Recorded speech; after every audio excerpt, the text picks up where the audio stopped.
To change caption effect in Windows 11 Home, right-click on empty area on the desktop and then select Personalize. Next, click or tap Accessibility.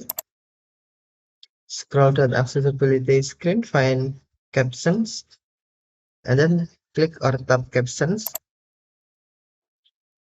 On Caption Style, click or tap Edit, and then on Text, click or tap Effects drop-down menu, and then select Effects you want. Okay.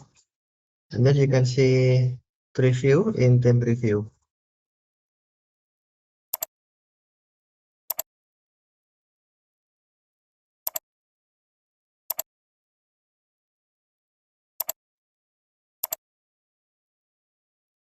Okay, thank you for watching. Have a nice day.